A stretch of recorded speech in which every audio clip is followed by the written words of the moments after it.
And if you look at a cosmic web, side by side, a picture of the cosmic web and all of its nodes and wires that are going everywhere, and you put it up against the dissection of a human brain and neurons, well, guess what? Yeah. You probably can't even tell the difference if I didn't tell you which was which. When we're talking about a device that is somehow able to lock into this, like a nodal channel that accesses or taps into something that's stored around us in the environment, which is invisible, but it's like information. Well, we actually have one of those things built right into our bodies. And it's called, like some people will know it, it's called the pineal gland.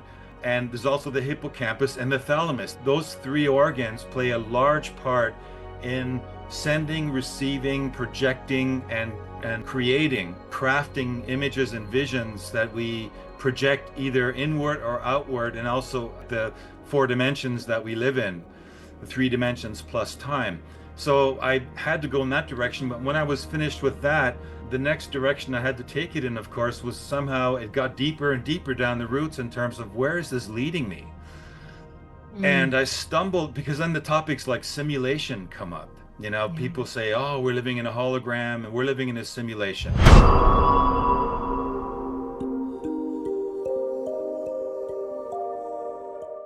Hello, everybody, and welcome back to Catalyst Talks podcast. My special guest today, FrankJacob, is an award-winning filmmaker, researcher, and a popular guest on many podcasts. He is a deep, deep thinker and bringing really cutting edge science and findings on the frontier fringes of reality and unexplained mysteries. So this is going to be an incredible conversation. I want you to all check out the links we share in the show notes where you can find access to Frank's masterclasses, his work, his productions. He's been in the US motion picture production world, having produced and directed multi award winning films, including Solar Revolution, The Klaus Dona Chronicles, and Packing for Mars. He is the founder of CyberHive TV, cyberhive.tv. We'll put a link in the show notes, creating masterclasses and deep dives, like impeccable deep dives down rabbit holes we all need right now. And he is a consciousness archaeologist. He's a creator of multimedia presentations that take his audiences deep into hidden mysteries, timelines, transhumanism, artificial intelligence, secret technologies, human evolution, and mythology. And I am so excited for this conversation. Frank, thank you so much for being here. Thank you, Stephanie, for that wonderful introduction. And of course, it's great to see you and be on your podcast. Mm. Awesome. So, what I want us to dive in, we always start in the deep end. We don't do shallow here, and neither do you. So, let's just dive in. We're going to unpack all the ways like that you bring your work into media, where people can access just your impeccable deep dives, the way that you build cases. When we first were talking about how what I admire about your work is you're not just saying all the things like I might intuit and know because I know. You are really building the case. And as a lawyer, with our legal backgrounds, I appreciate the impeccability with which you build evidence for your cases around consciousness, around interdimensional beings, extraterrestrials, the intelligence of plasma. So let's dive in and talk about one of your recent master classes, Ancient X Files and the Plasma Matrix. And of course, because this is complex information, we are going to double click and like really just, I want us to parse out and define a lot of the topics, the concepts that we might assume everyone knows, right? We know because somewhere we know because it's truth. But I want us to really break down some of the concepts you talk about. So tell us a little about what first interested you in plasma cosmology. What is it? And tell us about it. Well, I guess the start of my interest in it came, I mean, I guess it goes back a few years already, although I never really connected the dots between plasma and something that's called the electric universe. And people had told me, I guess a few years back, 3, 4 years ago, hey, you should check out the electric universe. And I thought that sounds interesting, the electric universe, but I didn't really, and I just kind of looked at a couple of things and thought, well, this is, put it on the shelf, to get to that later. And so a few years went by, and I was developing these courses. And I think, I started off with something that inspired me to make my first course ever, which was about something called the looking glass. And there's this whole mystique around this technology, which apparently is a plasma device that allows you to peer into different timelines or parallel timelines. And at the time that I had learned about that, I'd been making that film you see right there, Packing for Mars. And one of the protagonists in that film, which is a documentary about the presumed idea of a colony, a breakaway civilization which has gone to Mars, which is based on a famous book from the 1970s written by a British author called Leslie Watkins, who was a Fleet Street journalist, meaning he was also a hardcore researcher who built cases. And that book was given to me, and so I'd heard about this. And one of the characters and or persons in my documentary was called Bill Ryan, and he, of course, is pretty well known for being somebody who started talking to whistleblowers, and you heard about whistleblowers and the secret, breakaway black projects, secret ops that the U.S. and other, I guess, nations had, running these programs no one heard about. And I heard about it through him, and I also heard about it through Tanya Maidenford, who had connected with some of those people. But I also never touched it either. I left that, it was enough to sort of explore a topic like, hey, there's people that are colonizing Mars. Is it real, or is it just some, crazy fairy tale? So fast forward, I stumble upon a group of people talking about the Looking Glass, and I did I wrote an article because they were saying, hey, we need to talk more. More people need to know about this. They're predicting things that could happen that are pretty dark. And their idea was if we tell everyone we can about it, then it's not going to happen because the people that are planning to execute those plans would go, well, there's way too much chatter out there now. Everyone's expecting it. We can't do it now, which is a good idea, a good sound idea. So I ended up being picked up by US podcaster called John Nolan, who'd found that article, which I actually wrote in German, because he's an expat and he knew the publisher of that platform. And so he called me up and we did a show and I started talking about, hey, if people are into this topic, I should do some courses or master classes or But wait, webinars on this material, right? what is the looking glass? What is the looking glass? What you're Well, the talking. looking glass is it's a device that uses plasma and certain technology, motion technology, and whatever else is involved in it. I mean, it's very, very hard to kind of pin down exactly how it works, Mm-hmm. except that the way it supposedly works is to tap into it works in specific locations because specific locations on the planet have nodes, which Mm-hmm. makes a lot of sense because, in terms of where we're going to go when we talk about plasma, because plasma has to do with electricity in the ether. So there are these things out there called nodes, and if you understand electronics, you'll know about nodes and capacitors and things like that, where there's circuits that are built, and so it turns out that these devices, when they're put in the proximity of these nodes and they're activated, they reveal what I guess you would describe best as something that's stored in the Akashic field or the Mm-hmm. ether, which I later, found much more information on. So I decided to deep dive into that whole subject. Um, just really going into everything I could find with respect to what is a looking glass, how long have you known about it, what are some of the other things that have been said about it, and I created this course on it. Really, it was like a four-part or three-part, a total of 6 or 7 hours, like a real deep Mm-hmm. dive. And after I was finished with that, one of the other things that I realized was that when we're talking about a device that is somehow able to lock into this, like a nodal channel that accesses or taps into something that's stored around us in the environment, which is invisible, but it's like information. Well, we actually have one of those things built right into our bodies.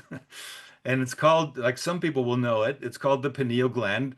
And there's also the hippocampus and the thalamus. Those three organs play a large part in sending, receiving, projecting, and creating and crafting images and visions that we project either inward or outward, and also beyond like the four dimensions that we live in, the three dimensions plus time.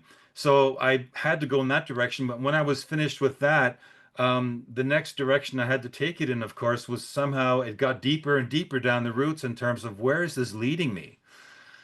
Mm, And I stumbled because then the topics like simulation come up. yeah. People say, oh, we're living in a hologram and we're living in a simulation. And I came across this interesting podcast by this older gentleman, very gnarly, kind of calls himself a Gnostic. And he was disputing the simulation theories out there, and he was making a very fine argument. And I remember when I found it, I was like, wow, that hits me like here, in here, So again, I sort of set it aside like I did with the Looking Glass stuff. And then about, I don't know, about a year went by, and I suddenly remembered him again. It just sort of comes to me sometimes like in a dream, or in that moment between when you wake up and when you're still sleeping. I get a lot of these inputs, and I sometimes get brilliant ideas and things, great or whatever, brilliant, I guess, according to my scale of things. Um, and I had this sudden urge, I need to reach out to this guy. His name is John Lash, right? So I decided to go and look at more of his material, and then I caught really the gist of what he's talking about, and what he is, and what is Gnosticism. Because I thought I knew a little bit about Gnosticism, right? I mean, look, since I've been 12, 13 years old, I've been reading spiritual books or metaphysical books, and so I thought I knew stuff, right? And I thought I knew what Gnostics were, but I realized that having gotten to know the material that was published by this real Gnostic guy, that I really didn't know very much at all. So I knew that Gnosticism somehow had a missing key. And when I went into that topic of Gnosticism, I realized that for you to understand Gnosticism correctly, you have to understand the principal character that is at the middle, at the center of all of Gnosticism. And that is a character that is known by the name of Sophia. And who is Sophia? Well, the Gnostics have a whole creation story around who she is and where she comes from.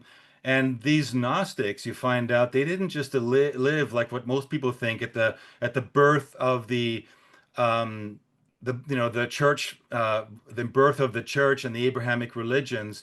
They actually, and some people felt they were like, you'd hear, which most people think is that the Gnostics were like kind of esoteric Christians, early Christianity, sort of ideas that probably weren't going to make it into the final draft of the Bible.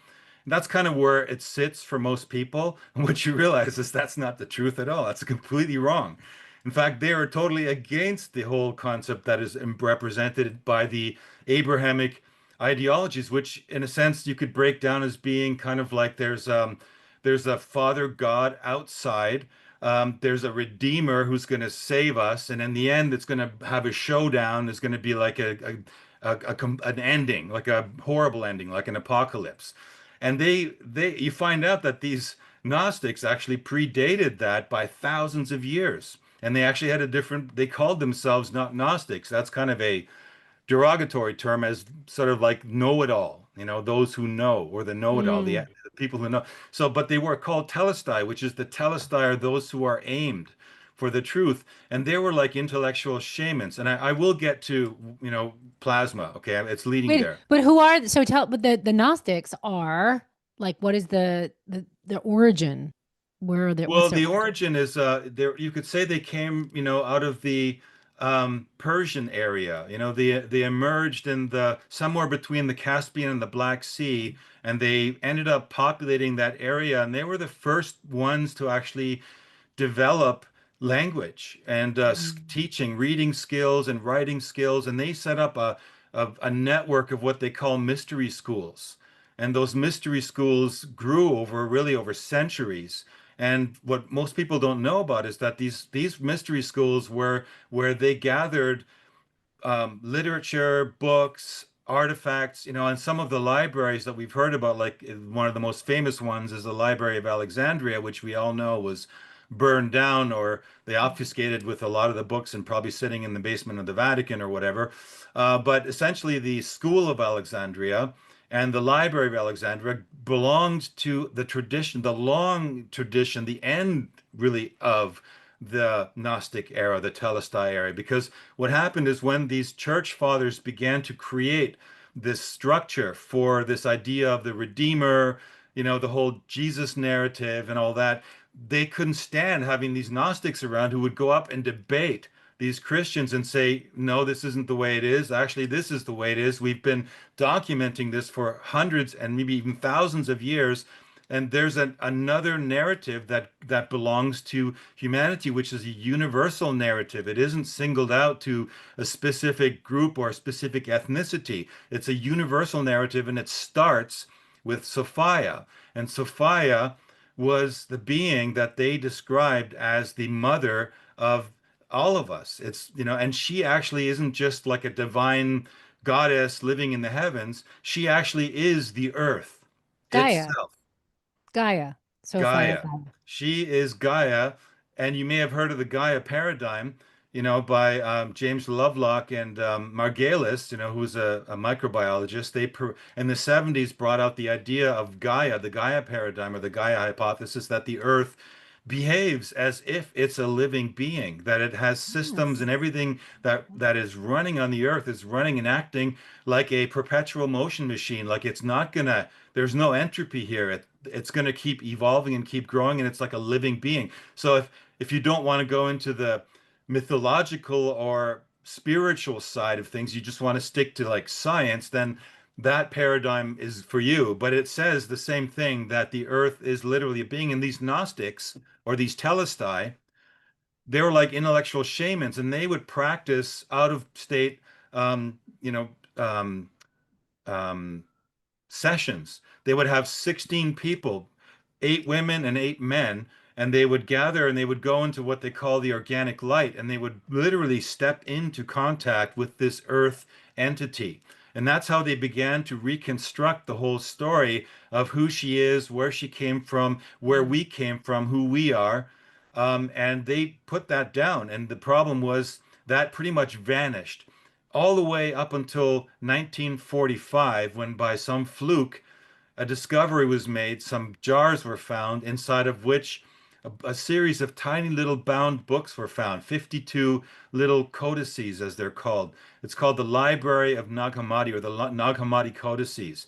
And that's the oldest form of bound books that we have on the planet that's been found to date. And inside of those codices are the only little remnants of what we have left over. Otherwise, we would have never known anything about these Gnostics, because the church did such an effective job in stamping their all of their knowledge out, all of their information out, all of their burning down their libraries. I mean, it's the biggest. The story of Sophia is probably the largest, most well-kept secret, or the biggest threat, you could say, to that patriarchal form of religion on the planet. And that's why they took whatever steps they had to make sure they eliminated it. And so here we are now at Sophia. So what does that have to do with plasma? Well, what you find out is really cool.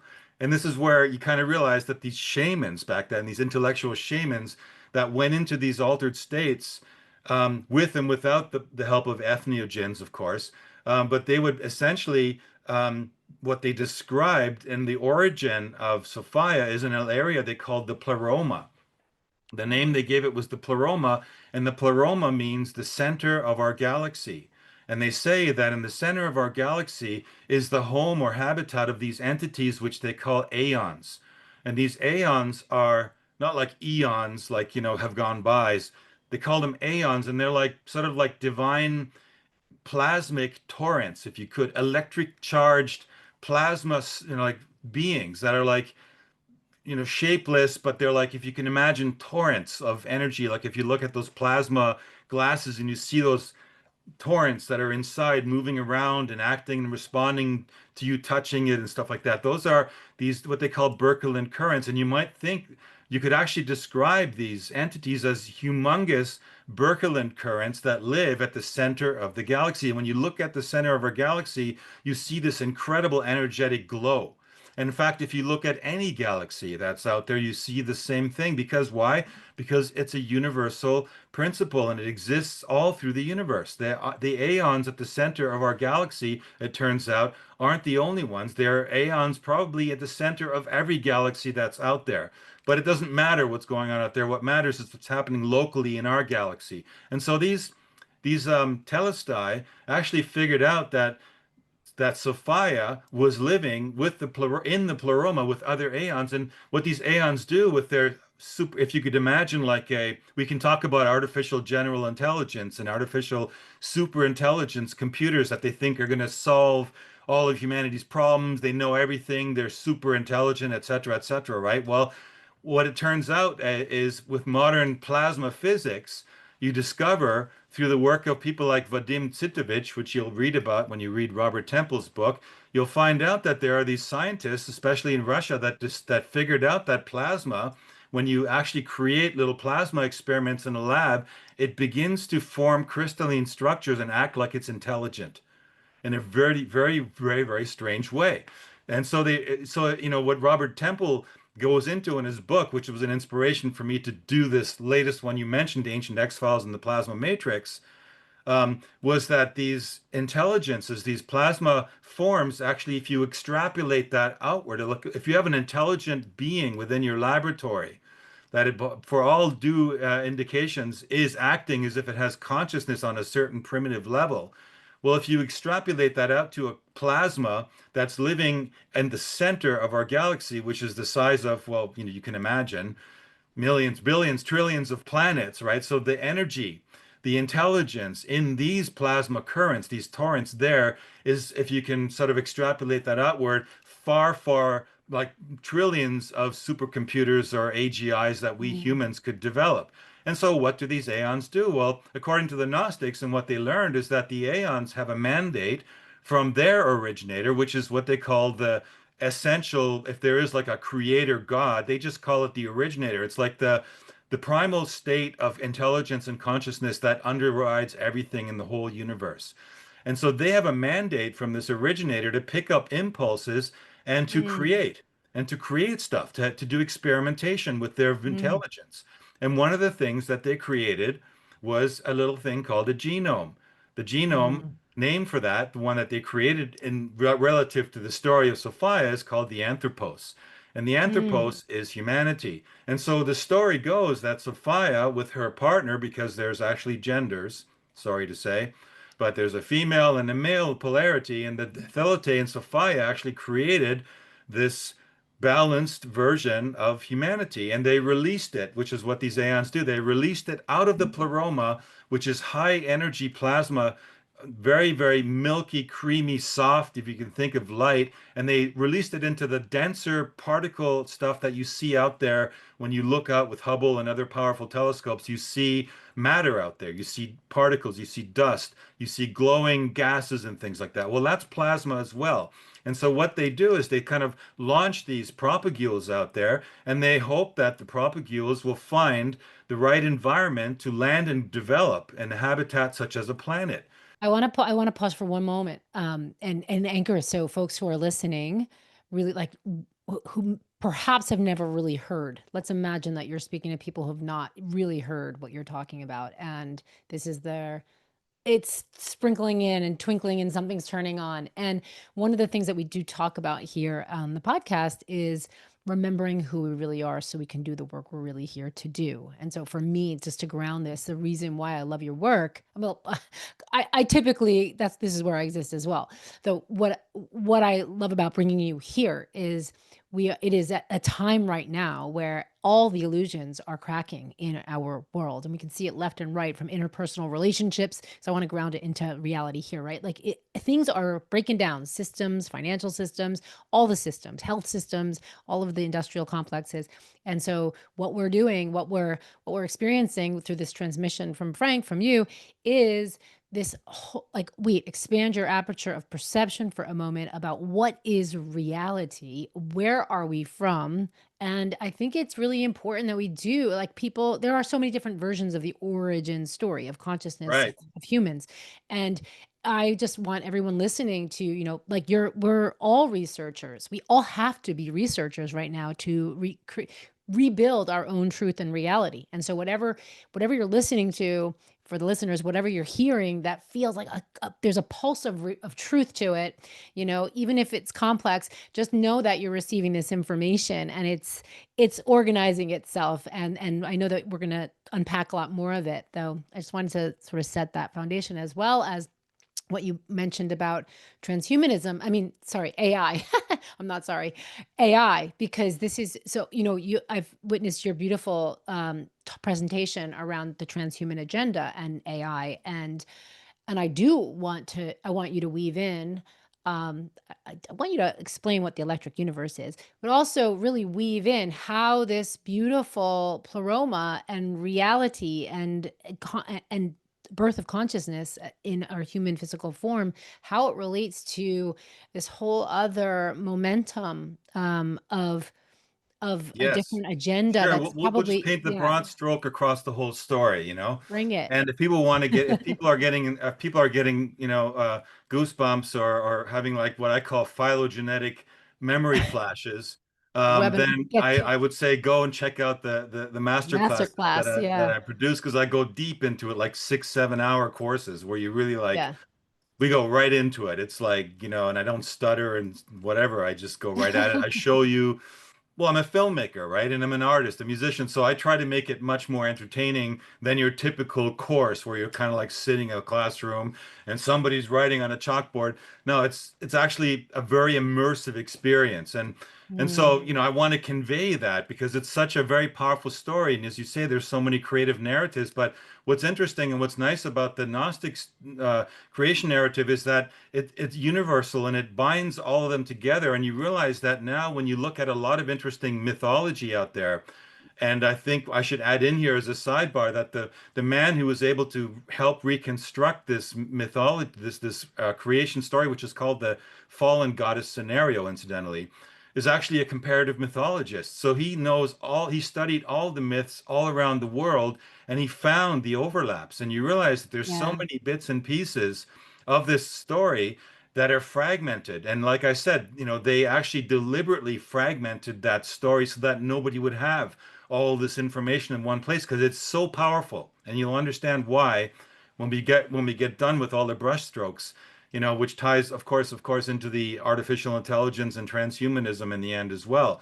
But what we have going on here is we have a really essentially the idea of energy and plasma is important for people to understand. And it was kind of canceled 100 years ago. We have that word canceled, Soviet era, right? So you got canceled if you said the wrong thing. So plasma and plasma cosmology was very up and coming about 100 years ago. And the inventors of the plasma cosmology, people like Alf Vane and others that were essentially developing this. Birkeland, discovered the northern lights and you see those lights out there up in the sky, the northern lights when you're out there on certain days when the electric charge.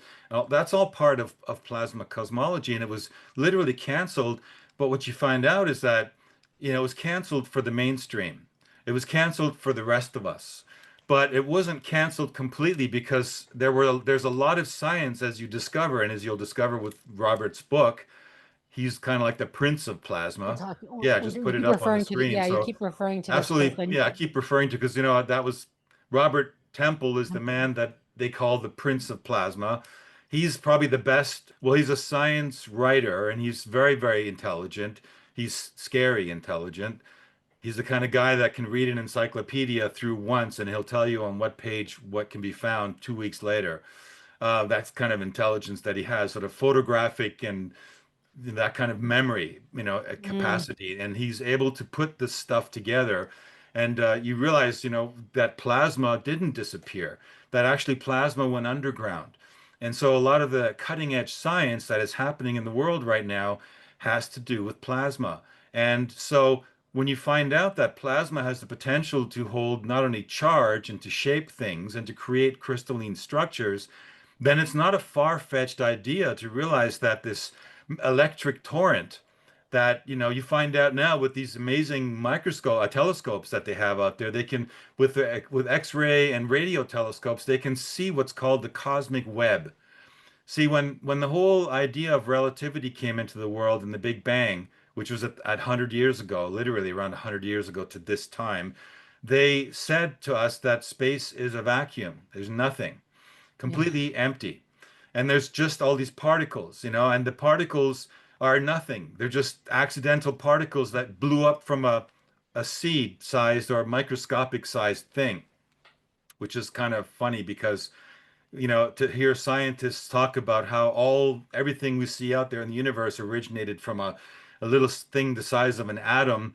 The guy who invented that idea was called Lemaitre. He was a physicist working at the Vatican. So the Vatican needed a way to bridge science with spirituality. So along came the Big Bang.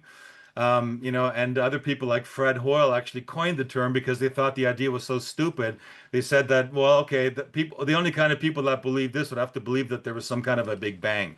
And so the Big Bang people actually took that over and used it as the name of their cosmology model, right? So what happens is that you find out that there actually is a lot of stuff. The space isn't empty. And now we've realized that there is such a thing as a cosmic web, and they photographed it. And if you look at a cosmic web, and I show this in the webinar too, and so does Robert.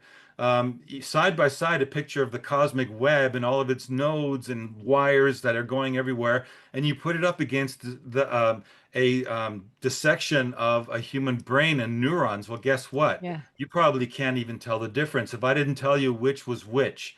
And so we have here the first example of something called fractality, or the idea of A microcosm, holographic.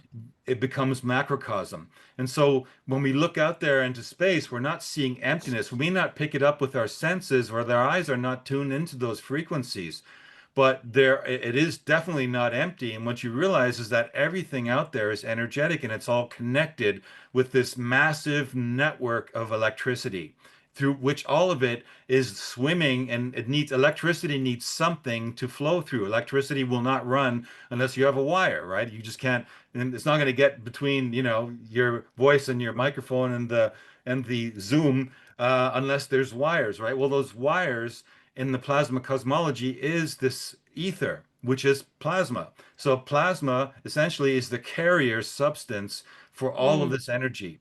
So it's not that outrageous to think now suddenly that these telestai who had these visionary experiences and communicated with the planetary animal mother found out that she actually left that place, the pleroma, and that whole story is embedded in the fallen goddess scenario, which you can also catch in my webinars. In the master classes, the last two of them have that whole story. Lash broke it into 9 chapters. And so in Gosh. the end, you find out that Sophia left the Pleroma. It's called the plunge or the fall. And it appears, of course, in some forms of Gnosticism as a punishment, like she fell. It implies that she sinned, that she went up Yeah. against God, and she made, of course, the women never listened to the men. They do their thing, and here's again a woman broke the rules, and she went out there and did her thing. Well, as it turns out, the originator and the one who gave the aeons the mandate to create, they gave them free will and novelty as the only two protocols. So there are no rules to break. So when Sophia fell out of the pleroma, it was not because she was punished or she was going up against God, or, she made a deal with Lucifer or Satan or whatever, and it's just it got so distorted. Okay. I mean, there's so much distortion about Gnosticism out there, but it's really quite simple. She left the pleroma. Why? Because the experiment, the Anthropos, had failed on multiple counts, and she was desperate to make it succeed. And the final act of her trying to ensure its success drew her through desire out of the pleroma directly into the experiment itself. So she became the first aeon,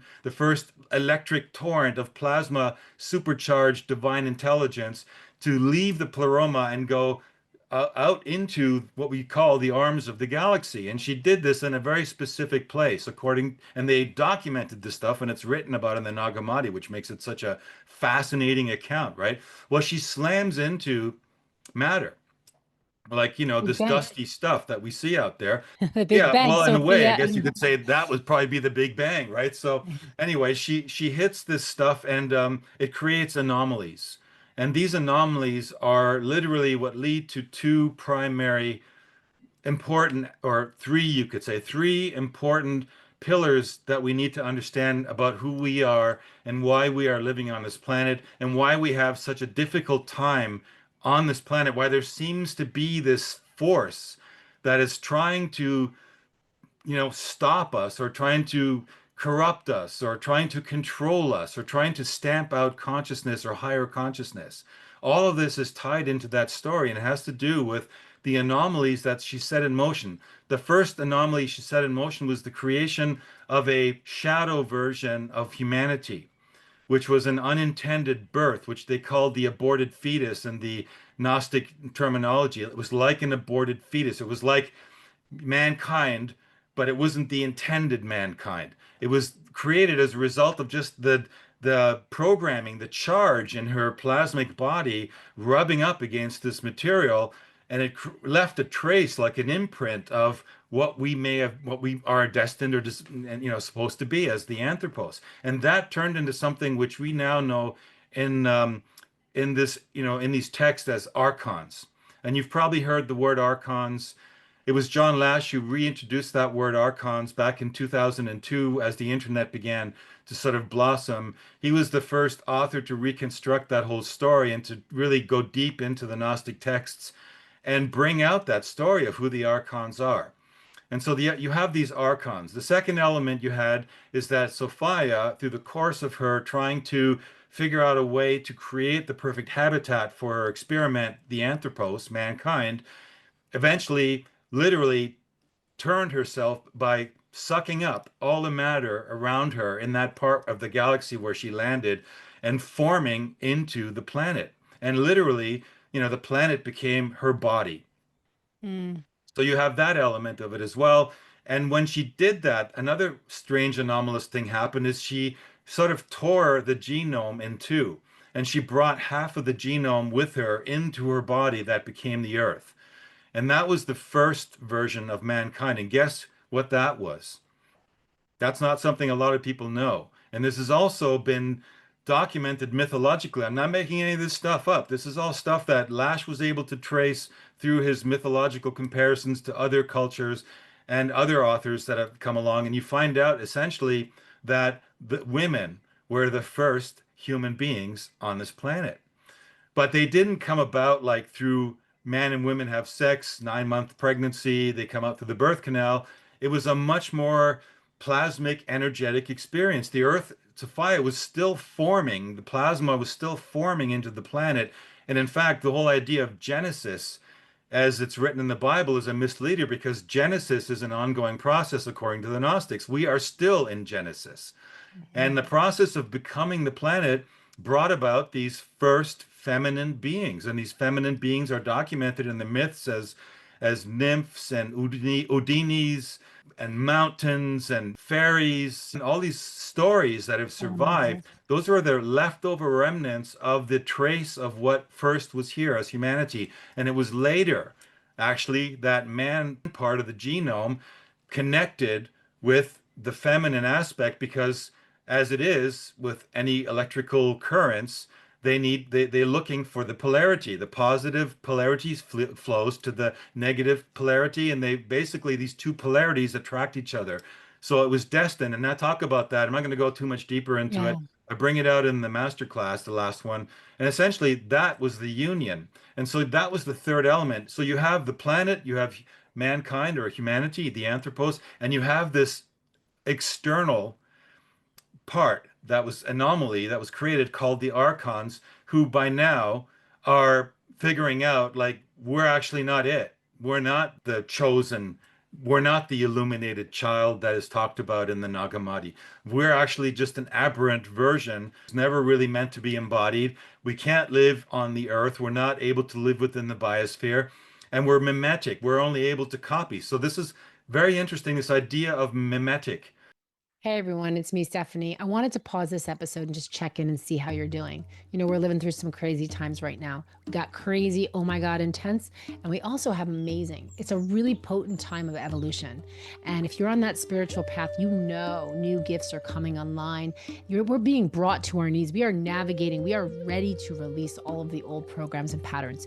And what I see as we navigate this liminal moment is that our inner worlds can easily mimic the existential uncertainties and chaos in our outer world. We're all navigating some form of an identity shift, and so many people are seeking clarity. So, whether you are the clarity seeker and you're ready to activate whatever the next level is for you, the next thing is for you, or you are the soul seeker and you are ready to evolve, fully evolve, and connect to your deeper, authentic power and your unique medicine, or whether you're the pathfinder and it is go time, you're the business mission builder right now, and it is about putting your gifts and talents into the world, from the messaging, all the pieces of that, and who you get to be in that journey, or whether you are the wayfinder and you're ready to expand. You're the visionary leader ready to expand and bring in our new earth. You know, the wayfinders are the bows of the ship. They see in the dark, the navigators, the seers, the intuitives. So whether any of these resonate for you, whether you're seeking clarity and ready to activate, whether you're the soul seeker and ready to evolve, whether you're the pathfinder and ready to emerge, or whether you are the wayfinder and you know it is time to expand, I invite you to a one-on-one inquiry session with me to explore working together. I have been coaching visionary leaders and entrepreneurs, next gen investors, decades, for 3 decades now. And it is a absolute honor to hold the sacred space for people to expand and evolve into their higher becoming. So if this is resonating with you at all and you are interested in having this free inquiry session with me, if you're seriously, really serious about exploring working together, then there is a link on this page for you to click. And you can also go to rippleyouриmpact.com and we will have a call very soon. Thank you for taking the time. And now let's return to this episode. So what you're saying, so the archons and humans are both, we're We're inhabiting cousins. space. We're We're cousins. cousins. And the archonic energy is infiltrating into the consciousness of the pure human, right? Right. So you're jumping ahead, but yeah, we can do that. I mean, essentially, Well, that's to anchor, make a yeah. long story short, the Yeah. archontic energy has only one way to enter into the experiment. And the reason they want to do that is because they are envious. And the way they're described also in the texts, they talk about, the blind god, the demiurge, right, who thought he's the god of everything. And the funny thing is, when you look at the origin text, the original source, primary source material, it's kind of a shock for people to read this for the most part, because you kind of realize that the Elohim and Melchizedek belong to the Archon realm.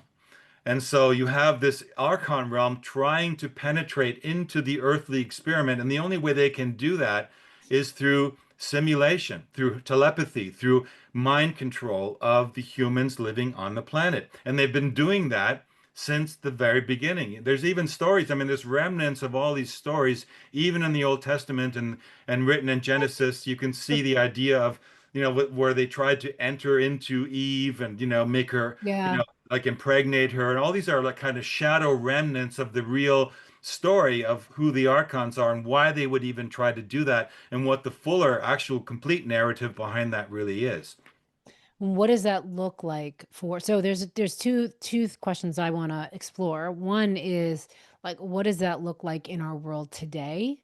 And another piece is, as you've uncovered, as you're diving in, you go into these deep dives and you're learning and creating, learning for others through expansion. And I'm curious because for me, every next layer you go in, there's also, it's an intellectual exercise, but and you're sharing a lot of information, though it's also in order to actually like really receive what you're saying, there's a part of your perception that must expand, like part of perception. And as your perception expands, it's inside and out, right? So I'm curious, as you've gone on this journey, as a reflection for other people who are listening, right? As you've gone on this journey, what has this opened up for you in your personal growth and your spiritual evolution? How Well, does I that? guess the Yeah. biggest thing, Stephanie, is that for me, like having spent, time on topics like this, Yeah. and having just made a film about extraterrestrials, right? What you find out, you start to confront the idea of what is an extraterrestrial, Yeah. right? And for me, it required having to set aside a lot of the investments that I'd made in terms of thinking I knew what extraterrestrials are and following along with the tribal vibe that, of course, our brothers and sisters in space and they're hanging out. They want to help us. They're here. There's hundreds of them, species, et cetera, et cetera. And you realize that you begin to get to the root of where a lot of these stories actually originated. And you can find that these stories of the extraterrestrial impact, even down to the description of the most commonly described two types of extraterrestrials, which people have known for, at least since the 50s when they began to emerge, these idea of the bug-eyed grays with the big head, the embryonic kind of appearance, which matches completely with the description the Gnostics gave us of the first archons. They were embryonic. They had those, tiny spindly bodies and large heads. And then there was a second type of archon that grew out of them, which became their leader, and that is a reptilian type. And those are the two. You have the reptilians. You hear all about the reptilians now, right? They are influencing the governments. In fact, David Icke says they're all reptilians in the government, etc. But you find out where the source of this information is. So for me, the way it's affected me is that I've realized that I started to have to reconsider how much of the information that I've just accepted blanketly, because there's been hundreds of authors that are channeling works and tuning into Mm. this information and bringing information from the field or from the ETs themselves, along with authors like David Icke and stuff, and that are grabbing onto pieces of the Gnostic narrative, is you realize that for you to understand that narrative thoroughly, you have to get even beyond them because they're not even representing the full story. They're kind of slanting it in a way. And so the first thing I had to overcome is any kind of investment I have in terms of what I think extraterrestrials are or were, having even made films about it, and kind of put it into a different perspective and realize that, actually we are the extraterrestrials because we were brought here by our mother, Sophia. She actually brought us here from out of the center of the galaxy. So, and but all indications are we are actually from the source of this, of the galaxy. We actually came here from the center, from the source of the galaxy. We were brought here and we were given this paradise. We were given an amazing planet that is a living entity that absolutely is a perfect place for us to completely blossom into what the Gnostics called nous, which is an idea that encompasses divine intelligence. It's not the divine spark. That's more of a Talmudic term that kind of bled into the Talmud and then that direction, right? Because we're talking about material that goes back hundreds or maybe even thousands of years that was then re reformatted and became a narrative with a specific purpose. And you had to then start looking at, like, you have to realize whenever you read a kind of a very profound religious narrative, you have to ask yourself who wrote it and why would they write it a certain way? Because you then begin to find, wait a minute, pieces of that narrative belong here too, right? And Yeah. so, but if you look at the prime source material and you get into the story of Sophia as the mother, and we are her children, then all this other stuff is kind of an overlay. And then you begin to ask yourself, is this all just archontic overlay? Because what the archontics are really good at doing is mimicking. Like I said, they're mimetic, which means they aren't creator beings like us. They don't have this spark of creation. They don't have this desire to create that we have. This is something very, very unique to us. And it doesn't make us better than all the other animals on this planet, but of us as human animals, we have this special essence that allows us to be able to, be caretakers and oversee everything on this planet. And if we do that in harmony with actually the creator who made this planet, then we're going to step into kind of a very powerful time period on this planet where we actually realize what we really came here for. And we realize that all these distractions in the middle are only keeping us from that. And this Mm. leads us right into, of course, artificial intelligence. And I was just listening to a talk by, what's his name? Marcus, I always forget his last name, but he is talking about how large language models are considered the be all and end all right? By, people like Sam Altman, OpenAI, right? They keep talking about compute power, right? More compute power, gives us better intelligence. And so there's this thing they're building called the Colossus. Literally, it's called that. It has literally the potential to put out much electricity as 3 to 4 million single family homes need, okay? And just to create artificial intelligence, it sucks up water and energy on that level, okay? Enough to kind of power a small city in the United States. And they're building these things because they believe that large language models need compute power. And this guy Marcus has proven that that's not the case. That large language models are only good. Why? Because they've copied humanity completely. So when you're talking to an AI, like a chat GPT or whatever, Claude or whatever version you're Hmm. using, you're talking to a large language model that is able to have a conversation with you because it's copied and plagiarized the entire data bank of available human repository. Everything humans have left, from music to literature to culture to internet interactions to videos to films, everything. It's all basically, and this is why there are so many lawsuits in progress right now because of copyright violation, because literally they're Hmm. using them to teach. You ever heard that expression, training the AI? Well, they're training AI on us, on humanity, on the anthropos. And that fits so well with the Gnostic narrative. It just blows my mind because I'm looking back at this material that's just thousands of years old, and they're describing a mimetic species that is thriving only by copying what we do and imposing a form of simulation over top of our minds. So that what do we do with that? Well, we begin to believe it's not so much that the simulation is powerful. What we believe is that we're not. And we begin to believe that we're actually, that the simulation or the projection that's been put into our, dopamine circuits, there's a whole story behind it, literally is hijacking our attention and is moving it toward mimetic behavior. And so, what are people doing? They're logging Mm. into VR, virtual realities. And as you were there on my talk at Arlington, I talked quite deeply about the direction this model of consciousness wants to take us. I called it the beautiful trap because they're creating a beautiful trap for us to be pulled into. But we're being pulled into a copy world, a Yeah. copycat world. And so this is the archontic, this is the fulfillment of the desire of the not even desire, just the program. I mean, these guys, these archons, they don't have desire. You find out they just have an algorithm. They're made to do exactly what they do, and they do it extremely well. So the question comes up, are they evil? Are they, were they sent here? Are they satanic or whatever? It's actually deeper than that. It goes to the point where you realize they're here as our cousins. I already mentioned it. Sophia probably could have destroyed them, but she let them be. Why? Well, she probably said, okay, I created an anomaly.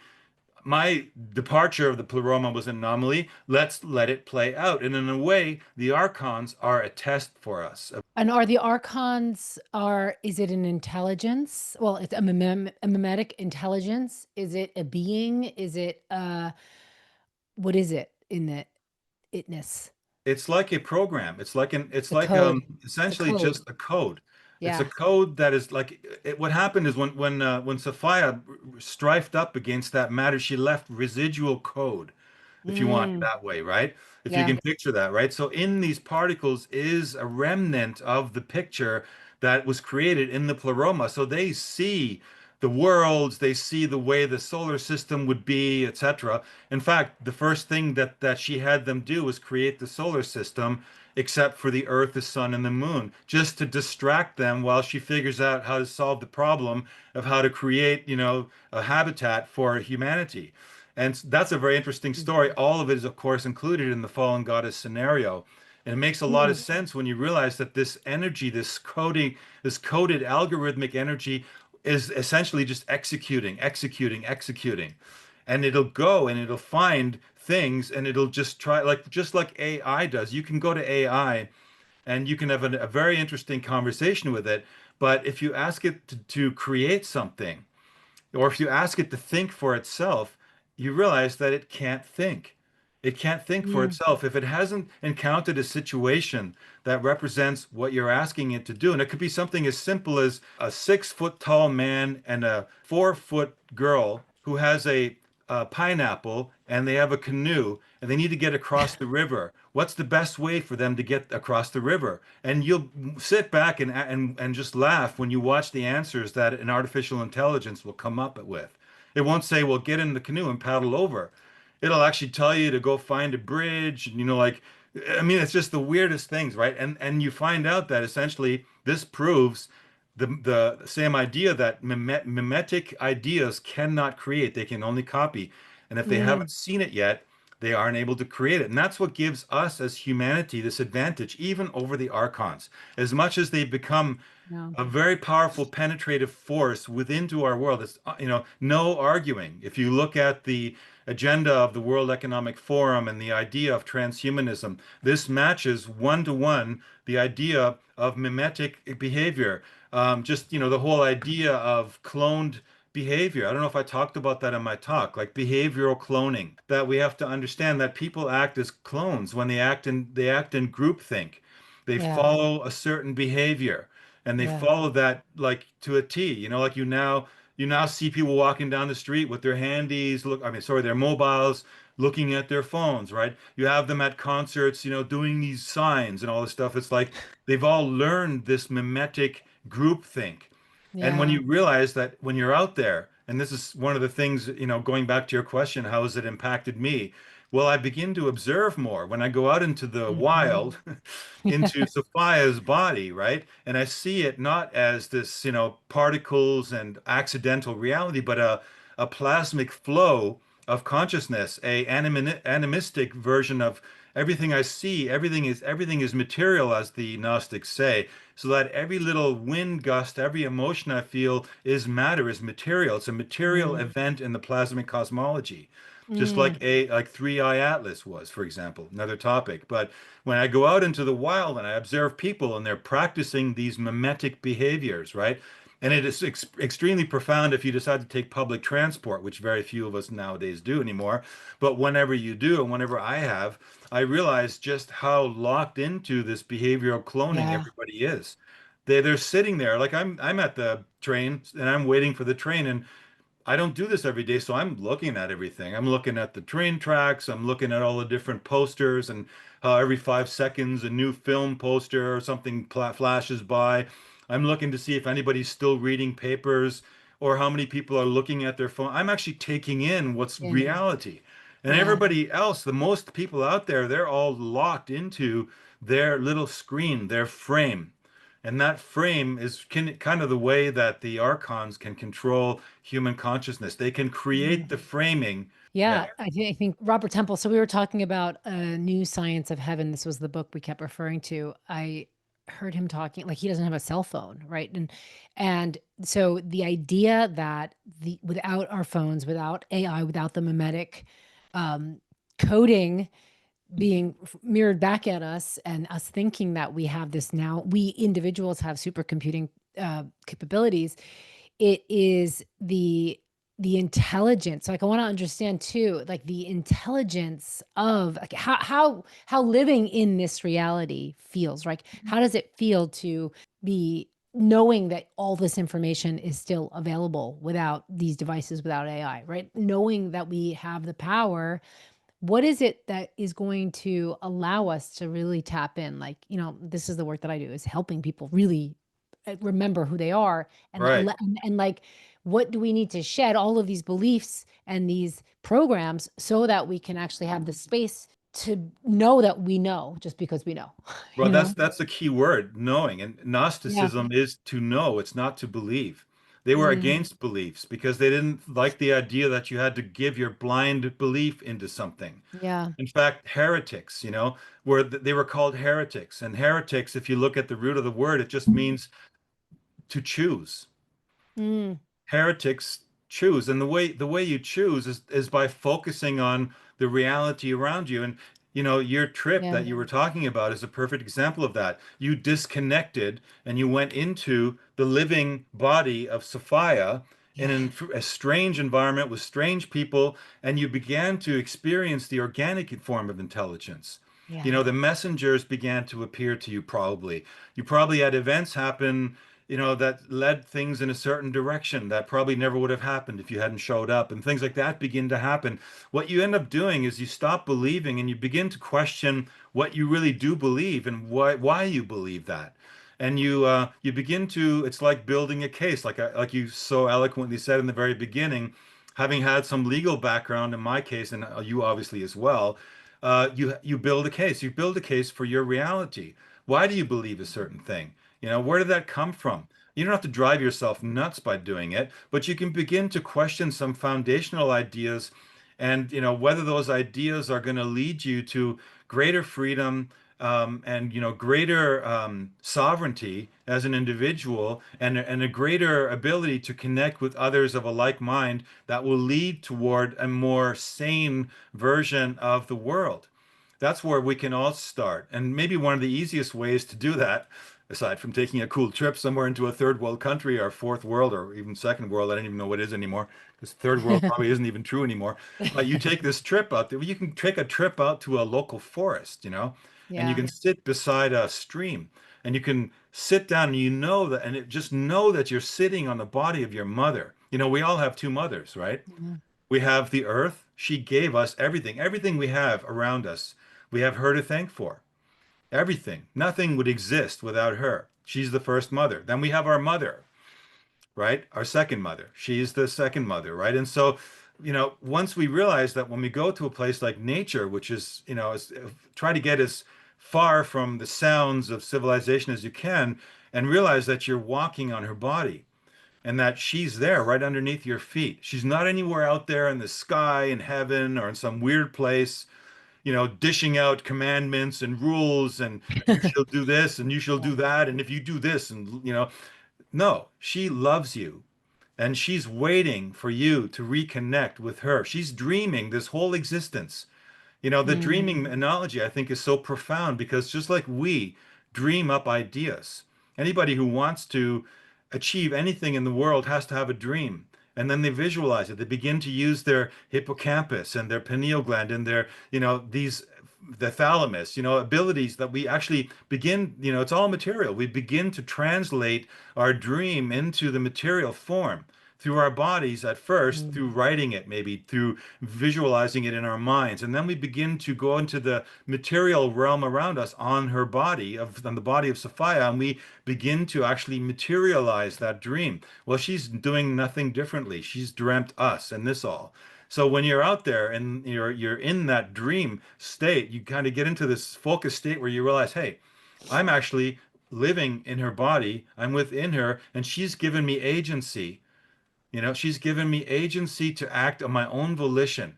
There's no rule set. The only obligation I have is the obligation to exercise free will in a novel way. Those are the Yeah. only two commandments, if you want. Then, and that requires you to simply just realize what powers you have as an agent of, you could say, Sophia, you could put it this way. She's written a screenplay that we identify as the world. And you're, up to now, until you realize that she's out there, you were just an extra. You just like, you didn't have any connection. You're just kind of floating aimlessly out there, not knowing what the meaning of life was.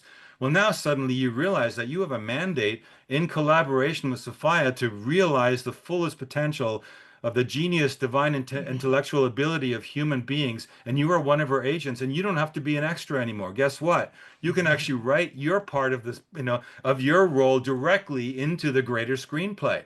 And so you can Mm. act that role and do whatever you want to, whatever capacity you can imagine. The only limitations you're going to have are the limitations that you yourself still have within the programming, the algorithms that you're running that are still part of the archontic overlay, if that makes any sense. Oh my, yeah, speaking my language now, 100%, like fist bump. So this is, one could also say then we are also agents of like plasma Yes. agents, right? And we Yeah, get we have to, plasma in our bodies. so what does it look like and feel like to mold the plasma? Are we also fractals of Sophia? Well, I mean, I think that she's given us a distinct um, separate form of body. I mean, yeah, we're living inside of her body, but let's face it, she created something called the genome, which was a design. And this design has within it all the marvelous things that are working within our bodies. And you know, it's because she created it and because it came from the pleroma, and I've heard it described this way, that how do the aeons, feel our world? Well, they feel it exactly the same way you do. You're just passing along your sensatory experience all the way to within into the plasma source that you came from, and you're passing it along into all the way, you could say all the Yeah. way back to the pleroma. And so we Mhm. have the exact same, I mean, there's no distinction in terms of sensation that a divine aeon would have in terms of hierarchy. Whatever we feel, they feel. And whatever a cockroach feels, they feel. They feel it on whatever level that is being Mhm. felt by whatever expression it is formed into in the material world, if that makes any sense. So, yeah, we're part of Sophia, and she made us, but we have free will, and the only way free will could be true is if we're able to create novel ideas and bring the experiment in a direction Mhm. nobody, even the aeons, anticipated. Wouldn't it be Mhm. boring if you were like some god living in the pleroma going, we're going to create this fish tank and we're going to drop some sea monkeys in there, and we know that after about 9 months the sea monkeys are going to run out of oxygen, and if we don't do this they're going to die. Well, that would be kind of boring knowing exactly how the experiment is going to end, wouldn't it? What's cooler is if they go, we're going to give them the same creative force that we have, and we're going to take our essence of divinity, the creator essence, and we're going to put it into material. I mean, Yeah. how's that for an idea? We don't have to get away from here, which is another misconception, by the way. We Mhm. actually have to be here. Like, we're the destination. How's that for a twist in the story, right? All we ever hear about is, got to get out of the matrix, got to get out Yeah. of here. We're trapped in a prison planet. We're stuck in the matrix. We're We have to, viruses. right, exactly. We're, Yeah. like, oh my God, we have to keep reincarnating. Yeah. Oh my God, right? What a punishment to be on this beautiful paradise on this planet, to be given another chance to try and lock into our connection with Sophia and turn this experiment into something no one has ever thought it would be. What a drag, right? So what are your thoughts on future intelligence? That there is the timelines have an intelligence, like there's past intelligence, past, future. You've talked about this in depth. So what can you speak on about that there is a future intelligence, sort of, and some timeline awaiting our coherence with that potential to Well, emerge? I mean, I've heard it said that there are, differing versions, 8 dimensions, 12 dimensions, Yeah, 10 dimensions. 9 dimensions. And it's like, we can only really sense four, maybe five, or they say we have a sixth sense, right? Whatever what we're talking about is we tapping into these paranormal abilities, which are still part of the human realm. We tend to push them sort of into worlds outside of us. So we think that when we enter this other place, or people have NDE experiences and they think they go to the glorious whatever, where they're from, and oh my God, they have to come back here again. No, these are all within the human realms. I think that we have not yet really tapped our ability to tap into these other dimensions because we're not mature enough yet. The Telestai, they were. I mean, they actually practiced it with discipline. They got back from their trip, but they didn't go, "Wow, that was cool, man. Your face was warping." No, they were like, "We saw the body of Sophia," and they got the messages and they documented Mm. what they found, and they had discipline and they had a method. And so, what we should maybe be looking at in our world is reintroducing shamans, intellectual shamans, in a proper way, so that people that are having these abnormal paranormal Yeah. experiences, UFO abductions, ET experiences, whatever, they should actually be working with a shaman who can help them tie into their connection to Sophia's body and realize, no, this isn't what you thought you saw. You thought you saw this because why? Well, that whole entrained idea, that's part of the library of misconceptions and truth. That's all part of the plasmic field that stores it all. So because, you heard someone had an encounter experience that they heard someone had, when you suddenly have something like that happen to you, you're going to reach to the Mhm. library that you have and you're going to begin to project, which is one thing we as human beings do better than anything else. We can project our ideologies into, we can even actually materialize like spirits right in front of us. Yeah. And we actually think there's something outside of us. But no, we're actually creating them. And I think the future and the timelines we're moving toward is we're going to bring back this sort of ritualistic, shamanistic, animistic aspect of our reality back into Mhm. our our reality like we had in the Yes. past before it was flushed out. And Well, I that's think, not future, that's now. I mean, that's well, what we yeah. do here. Yeah. Well, there really is no future anyway. I mean, it's Right. really like the future is depending on what we do from moment to moment. So by being in the moment and being integral to your truest awareness, to your fullest awareness, and looking around you at reality right now, it will take care of itself. I'm a Yeah. big believer in a consensus timeline. Everyone, for a long time, I talked about timelines, and I always would say to people, timelines are like plants in a garden. And if you want to can Mhm. think of, we're all sort of like gardeners. And if anybody has done any gardening or has any plants in your house, you realize that the plant that isn't getting water, what happens to it? Well, it dries up and dies. And the plant that gets all the fertilizer and the attention and the love and the water, that becomes a very powerful and big and healthy plant.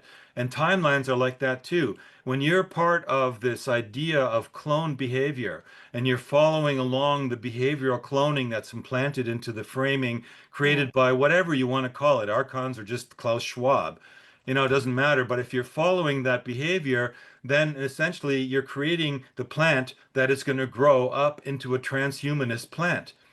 And instead, what you could be doing is saying, no, that's not the plant I want to put my attention into. And Yeah. so what will happen, and I think in the sanest possible way, is we build a consensus reality, a consensus timeline based on this reconnection of who we really are. And we don't have to take on the other evil people and go to battle and go to war. I mean, look at history.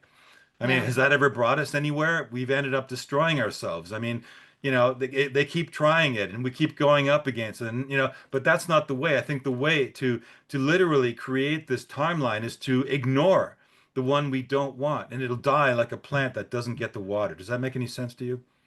Of course it does. Yeah. And I think there's so many important threads. I want us to weave together some of the important threads as we wrap. And I think it's like, of course, there's the mythology. I love how you speak about the lens of projection and how, what is our frame of reference to make meaning of whatever spiritual experience we're having or extra dimensional experience we're having. Um, and I think that there's a few things I think it's really important to have like to tune in to what is true about the origin story, right? And within that context, I mean, there's just so much information. I think of like, who Barbara Hand Cloud. I love her work around the alchemy of nine dimensions.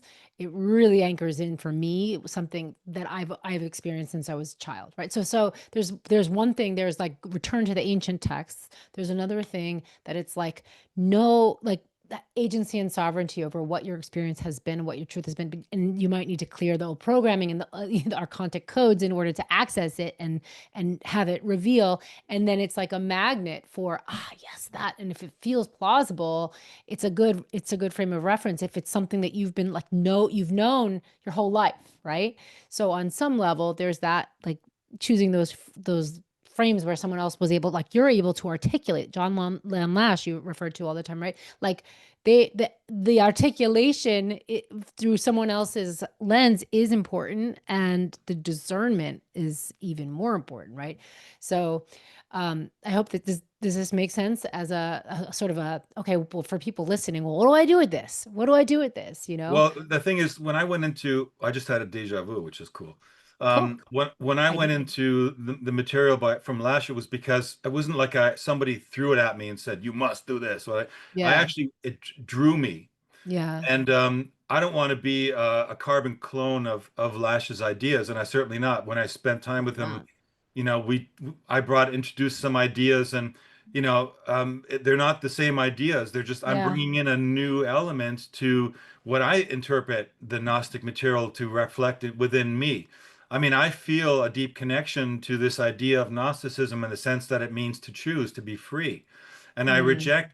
I've rejected most of my life any kind of formal belief systems. The closest that I came to, and was maybe a Native American form of living in tune with the planet. They were living in tune with Sophia. You could say they were living literally in in the ebbs and Are. flows of the forces of nature, which they didn't see as external to themselves. They actually had a very animistic way of looking at how to interpret, the stars and the wind and the temperatures and the climate. They were Well, very, very in let, tune with it. let's it's present tense, not past tense, because they're still Right. I mean, evolving. absolutely. I mean, it's tragic to Yeah. watch for me to watch kind of how what's happened to them, since the Archontic overlay I what love that. came along, right? But it's all still there. And this is one of the things that I show in my webinar. It blows your mind. Everyone talks about how, we've been taken off the path, and we've been, there's been impurities introduced into the whole experiment. Well, actually stumbled across some information which, beyond the shadow of a doubt, proves that the original intentions, the original field memory, is all there. It's all there, still there now. And it'll actually, this is how it works. It's like there's like a Jurassic Park experiment for real that I show in the Ancient X-Files. And it'll blow your mind, and it makes you realize that, wow, the template is still there if we want to access it. Um, Mm. it's just a matter of being able to go inside yourself, and Yeah. it has a lot to do with how things feel. Definitely. I was just working on something now that had to do with a talk I heard about, or actually somebody on one of my interviews said, well, I mean, because I was talking about the accuracy that the ancients had with respect to understanding the stellar canopy and the movements and the Mm. eras. They could time things, and they could build structures and infrastructure around their precise, extreme precision of understanding the movements of the entire universe. And they brought up something about the moon, saying, well, it's really weird. People have been telling me that the moon, it'll come up, it usually comes up right there in the, east of them. And all of a sudden, like a couple nights later, it'll like not come up at all, or it'll come up way south, and it'll only come up for a Mm. half an hour and disappear again. And how do I explain that, right? So I had to think about that a long time, and I finally found the answer to it. But it Yeah. took me about I don't know, 3 weeks to kind of like, I went back to some of my notes, and I went back to a talk actually John Lash did on it, called "What's Rocking the Boat," and it actually connected. It all connected him. It's like, whoa, okay, I sort of totally instantly got where he was coming from, but there was a hole in the hypothesis, and that hole was bothering me. Now, I got up the other day, and I'm like, I should have just let it go. I'd spent like a day trying to work it out, writing on it, Yeah. brainstorming on it, and suddenly I realized, it was again one of those moments between sleeping and waking where it suddenly dawned on me what the missing piece of that hypothesis was. And so I began to piece it together, and now it makes total sense. And I'm right in the middle of writing up something about it, so I won't give more away, but it ties into Mm. the idea of, really, if we are going to embrace the living universe, that the universe Mm. isn't some dead structure out there, that it actually is alive and it's conscious. It has Mm. varying levels of consciousness, Yeah. not the same as ours. The human experience is one form of divine expression. And there's, Mhm. who knows? We don't know. I mean, in an infinite number of expressions of consciousness out there, but it's not important to know those. What's important is to know why we're here and what we're made of and what we're able to do here. And the rest, I believe, will absolutely take care of itself. And so, I mean, some people call the archons Wetiko. I think that's a Mhm. Native American form of expressing that same idea of a parasite Mhm. ideology, which latches onto you and begins to actually, and then there's other ways of expressing it as well scientifically. Um, Toxoplasma gondii, for example, how cats can get that from, actually mice will literally have this virus in their brain that forces them to jump literally into the mouths of cats and things like that. It's a very fascinating subject. but it's tied Yeah. into this idea of a parasite which is riding us. Yeah. And it's there for a reason. I mean, we have to stop being a victim and trying to think, well, the world's coming down on me. Everyone's always trying to stop me. No, these are all signs. These are all indicators. And they Yeah. can be painful, of course. And I think the biggest pain is not seeing ourselves as who we are and or not being Yeah. seen. Something I talked to John about, I think Nolan on our last show, the idea of being seen, or the addiction to the pain of not being seen. Think Yeah. about that one, Just talked right? about this yesterday. Yeah. Yeah. Yeah, I love it. This is so much of what I speak about as well, and I think like the energetics, not I am depressed or I am this. When we claim that, we are feeding that energy, and so whether it's Archon or Archontic or Waitiko or demonic or lizard or whatever it is, I think it's such an important time. I think wrapping up, I want to ask if I'm going to share something, and if there's one more thread there for you to tie in. What I'm taking out and putting it back into the field right now is I mean, there's so many things here, right? Though we didn't even bring up the word morphic field or Akashic. I don't even think we tied that in, though it is everything you're speaking about, this memory, this the intelligence of everything that is, was, and the possibilities, right? And then we get to make our own combinations, and we are each individual instruments and technologies of what new iterations of that get to be. And I think when any of that is clouded, any of that power, our authentic power is clouded, or we have these disgusting beliefs about ourselves, which emanate in the energetics of shame, for example, it's not real, right? That's not who we really are. And it's always a great thing to say, I'm feeling this. I'm not I am this. I'm feeling this. I'm wondering, is it mine? Is it not mine? Where's it coming from? And one of the things, like how easily I catch myself, and this is what I work with folks on this all the time, and like even just listening, like you stood there at the train station and you're looking around and observing, like listening to the things that come out of our mouths that we delete, right? Because we realize, oh my God, old program, old code. That's not real. Like third world country. What even is that? Like, so Yeah, starting to really listen to the words that come out of our mouths and decode, like transform the program from how right. we speak. Oh, first line of defense. So, yeah. Any final thoughts that tie that in together? And of course, share the link to your website. Oh my God, there's so many things we didn't cover, Frank. Well, we can do another episode, maybe Okay. down the road, and I think we will. Yeah. Um, and I like your enthusiasm, and I can feel the energy, across the wires, the Yeah. plasma. But yeah, it's true. The plasma, it's the ether, it's the memory. It's a very, very good way to put it. Actually, it is memory. A lot of it is memory, what I call the phylogenetic memory, because literally Mm. everything that people talk about the Akashic record having, the record of life. Well, they're talking about plasma.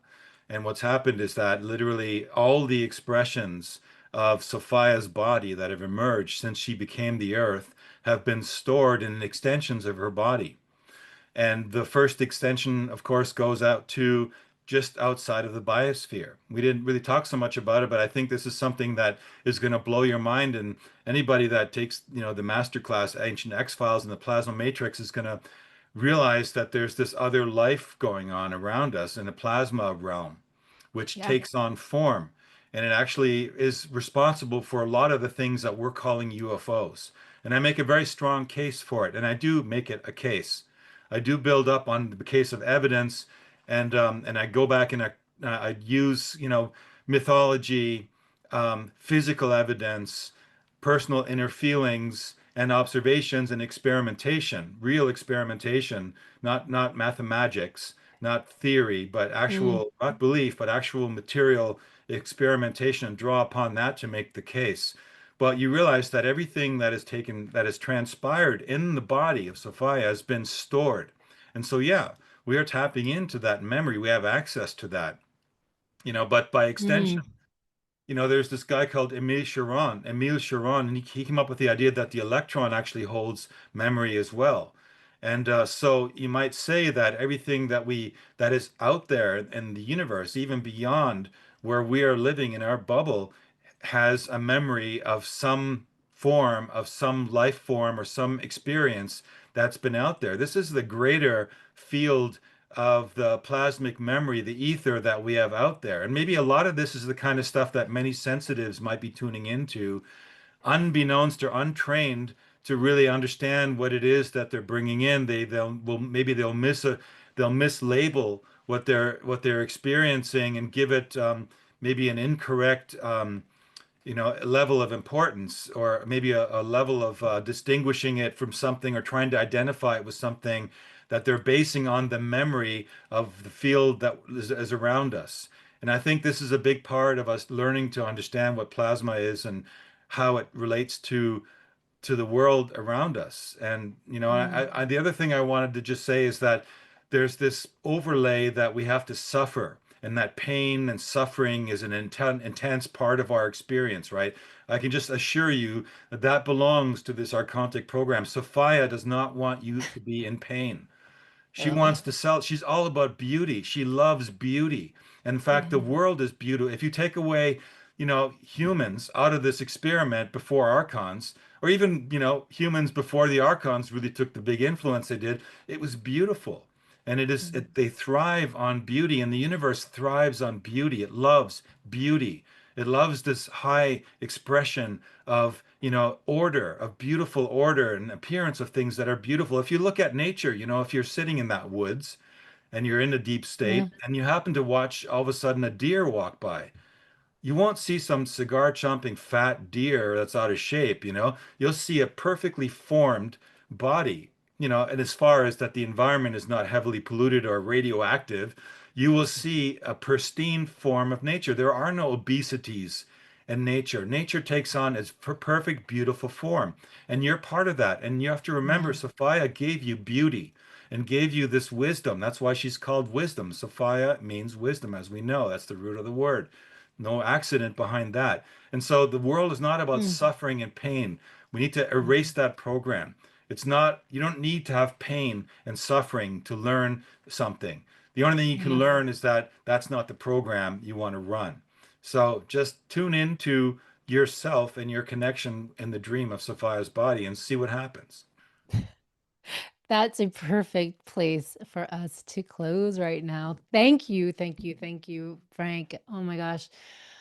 Everybody, receive that transmission and come back because we're going to have Frank, we're going to have you come back.